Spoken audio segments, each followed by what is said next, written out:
Me pillaron justo disfrutando un exquisito Patagonia Blend. Este café que está hecho acá en Magallanes y que además entregan a domicilio, eso es lo práctico, además, justamente en estas circunstancias que estamos viviendo. Patagonia Blend, café molido o en grano, además con lindos accesorios de café.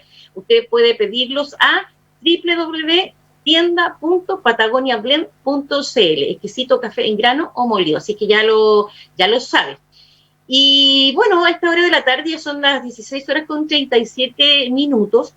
Y bueno, hemos estado conversando durante estos días sobre las elecciones, los candidatos, las candidatas, porque evidentemente ya estamos a nada de que sean las elecciones este fin de semana, por supuesto. Y ahora, a continuación, tenemos invitado a un magallánico, que además es independiente, un abogado, él es administrador público, licenciado en Ciencias Políticas, diplomado en Derechos Humanos, con una vasta experiencia en diferentes ámbitos, sobre todo ONG, fundaciones, en el sector público, en el privado, también de relaciones internacionales, un amplio currículum, y se trata de Alfredo Fonseca, quien es candidato a la Convención Constitucional. ¿Cómo está, Alfredo? Buenas tardes. Hola, Soledad, gusto saludarte, gracias por este espléndido espacio que me brindan, y obviamente que mejor acompañado de tu persona, digamos, gran mujer de las comunicaciones, de una familia tradicional de las comunicaciones en Magallanes, además compartiendo ese café, digamos. Además, tiene que probarlos, súper, muy rico, además, como les decía, con unos accesorios preciosos, así que ahí en lo he probado, fíjate, así, ¿sí? Justamente, así que ya. Radio Polar me ha permitido degustar ese excelente café. Excelente. Bueno, ahora lo puedes pedir a la casa también. Tienda.patagoniablend.cl. Bueno, Alfredo, la verdad es que, bueno, yo he buscado por ahí siempre cuando converso con los candidatos, las candidatas, ¿cierto? Un poco escuchar otras entrevistas, leerles un poco. Y en ese sentido, bueno, he podido percibir en los diferentes espacios donde has estado, leer tus entrevistas también, algunas columnas de opinión. Y bueno, tú eres uno de los candidatos que aborda los temas bastante en profundidad. Y quisiera que en palabras simples, ¿cierto? De modo que todos nuestros auditores, televidentes y internautas puedan también, digamos, recibir y percibir, digamos, lo que tú planteas en este sentido respecto de a qué Estado te gustaría tener o promover a través de la Convención Constitucional. Bueno, es una gran pregunta, estimada Sole. Vamos a tratar de explicarlo en términos muy concretos y fáciles, digamos, porque obviamente uno puede teorizar muchísimo al respecto, y además, como también aparte de ser abogado, soy profesor, la verdad que a veces uno se extiende demasiado. Pero vamos al punto. Cuando uno habla de qué tipo de Estado te gustaría tener o te gustaría promover, es importante, digamos, que tengamos un Estado obviamente diferente al que tenemos hoy día. Hoy día tenemos un Estado medio ausente, un Estado que se preocupa de ciertas cosas, ¿verdad? Un Estado que le dice, un articulado de la Constitución, que no se preocupe de determinadas cosas porque para eso están los privados. Y si los privados no quieren o no pueden, bueno, ahí entrará el Estado. La verdad, las cosas que es un concepto caduco y que ha causado grandes problemas en nuestro país. No siempre fue así, porque en Chile el Estado era bastante más preocupado de las personas de lo que es ahora. Pero, ¿qué queremos? Yo creo que, bajo mi perspectiva, es necesario definir el Estado que queremos y definir un Estado social democrático de derecho. Un Estado social propiamente tal, si no es democrático, no sirve de nada, porque puede dar paulo también a autoritarismo y a una serie de cosas, por muy social que sea, ¿no? Entonces, un Estado social democrático de derecho. Y eso es lo que tenemos que definir. ¿Y qué significa eso? Significa, en el fondo, de que el Estado se convierta en el primero obligado a las prestaciones. El primero obligado a las prestaciones debe ser el Estado. Y el Estado debe legislar todo su aparataje público, de partida el Poder Ejecutivo y el Poder Legislativo, deben legislar hacia un objetivo, y ese objetivo es brindar un Estado social democrático de derechos, pero no de una lógica de la disponibilidad de los recursos, vale decir, si tenemos plata, le entregamos beneficios o derechos sociales a la gente, sino que de una lógica de las necesidades. ¿Qué significa eso? Paulatinamente, obviamente, en algunos casos, y otras más urgentemente, que todo el Estado tiene que enfocarse a tener como centro la capacidad de ayuda y de otorgamiento de derechos a las personas, pero de una lógica de las necesidades, porque las necesidades siempre van a estar ahí, y las personas siempre van a necesitar, y no podemos permitir que en este país las personas se mueran esperando ciertas contribuciones que el Estado les está entregando no como un premio, sino que todas las personas necesitan o deben recibir del Estado, eso es clásico además, porque es obligación del Estado repartir los talentos y las contribuciones y las combinaciones que se hacen al interior de la sociedad, llámese progreso, avance, etcétera, tiene la obligación de repartirlo con sus habitantes. ¿Y sabes por qué tiene la obligación, estimada Soledad? Porque en eso se basa el sistema democrático. Porque si las personas no tienen las condiciones mínimas para vivir, las condiciones mínimas materiales, pueden, con lógica, llegar a la triste conclusión de que la libertad y la democracia no les sirve de nada. Y eso es lo que yo aspiro. Pero eso no es un aspecto. También aspiro a que el Estado sea un Estado regionalizado. A veces con preocupación o con cierto humor he visto como otros candidatos prácticamente han hecho copia y pega de algunas ideas mías que están por ahí, y no saben explicar lo que es regionalización. Regionalización no es lo mismo que descentralización, por favor. Regionalización significa que el Estado central se deshace de ciertas prerrogativas, se queda con ciertas prerrogativas muy importantes, como pueden ser la defensa, las relaciones internacionales, los tributos mayores, etcétera, y se las entrega al Estado a las regiones, para que en las regiones decidamos con autoridades elegidas, con cuerpos colegiados elegidos, y por qué no también con cierta capacidad propositiva, que es lo que yo propongo en mis ideas, de un consejo regional más profesionalizado que el que tenemos hoy día, sea capaz de proponer proyectos de ley o proyectos legislativos al Poder Legislativo y al Poder Ejecutivo. Vale decir, con capacidad de levantar propuestas de ley desde las regiones. Ese sería un Estado regionalizado, obviamente también con recursos para poder implementarlo. De otra forma, vamos a seguir teniendo un concepto así de regionalización muy bien dibujado en los mapas del Instituto Geográfico Militar, pero que no recoge ningún sentido, ni tampoco recoge la cultura propiamente tal de la región. Claro, porque en definitiva hay una gran diferencia entre efectivamente tener esa posibilidad y ese poder a nivel regional de levantar estas propuestas, estos proyectos y aspirar a recursos para poder generarlos, que en definitiva, como tú dices, tener un mapa o tenerlo como estructurado de una manera que pienses y finalmente no tienes ningún poder de decisión.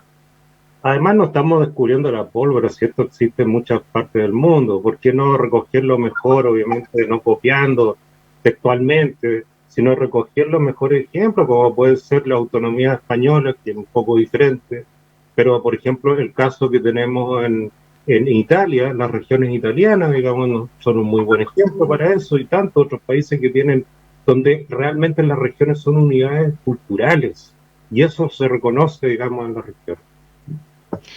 Ahora, mira, todos los candidatos, candidatas, todos, de todos los sectores, han puesto en su discurso o en sus programas el tema de los derechos sociales. Sí. ¿Ya?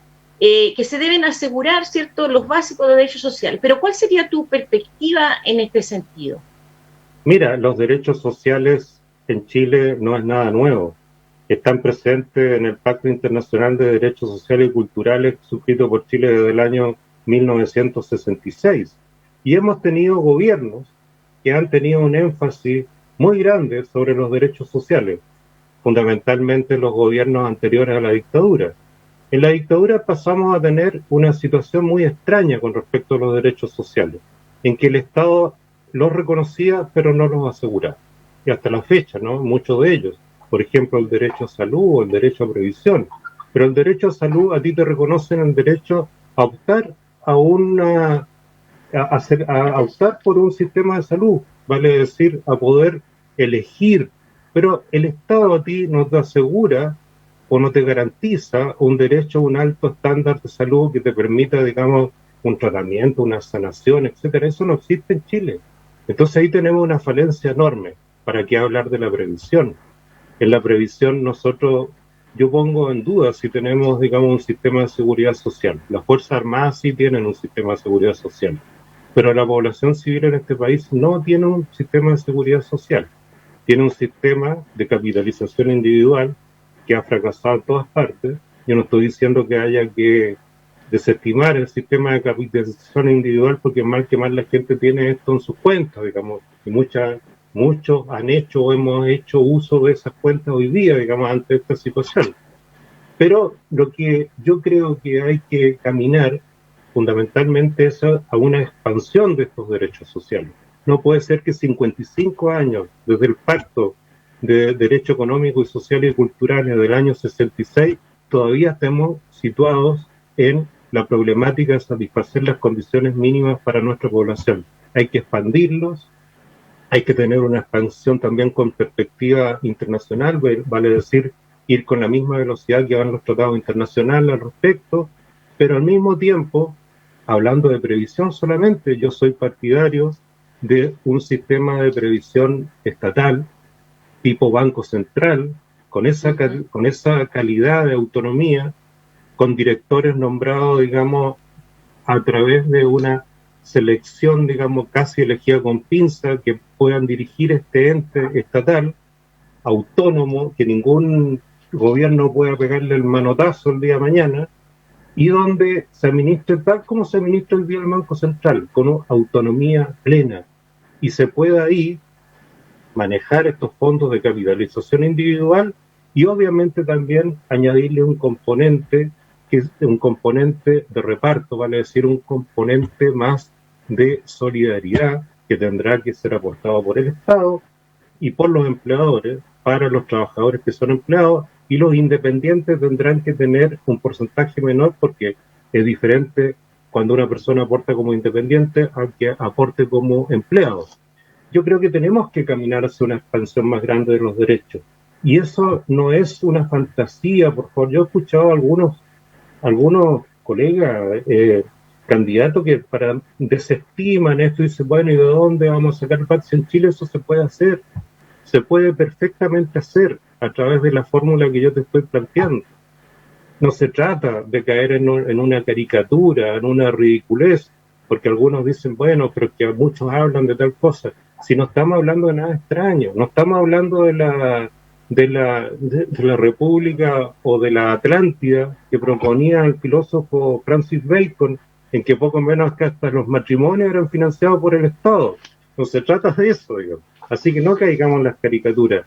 Perfectamente en Chile se pueden expandir los derechos sociales y tener derechos sociales reales, efectivos, garantizados, digamos, sobre todo en estos derechos sociales primarios, como son la salud, la educación, como es la previsión social, y también un derecho que no tenemos, que es el derecho a la vivienda. Por favor, ¿cómo no va a ser importante el tener el derecho a la vivienda? En este país, digamos, un país que se jacta, digamos, de pertenecer al club de los países más desarrollados o que están alcanzando el desarrollo como la OCDE. O sea, tenemos un déficit y una falta de opción política, económica y cultural muy grande.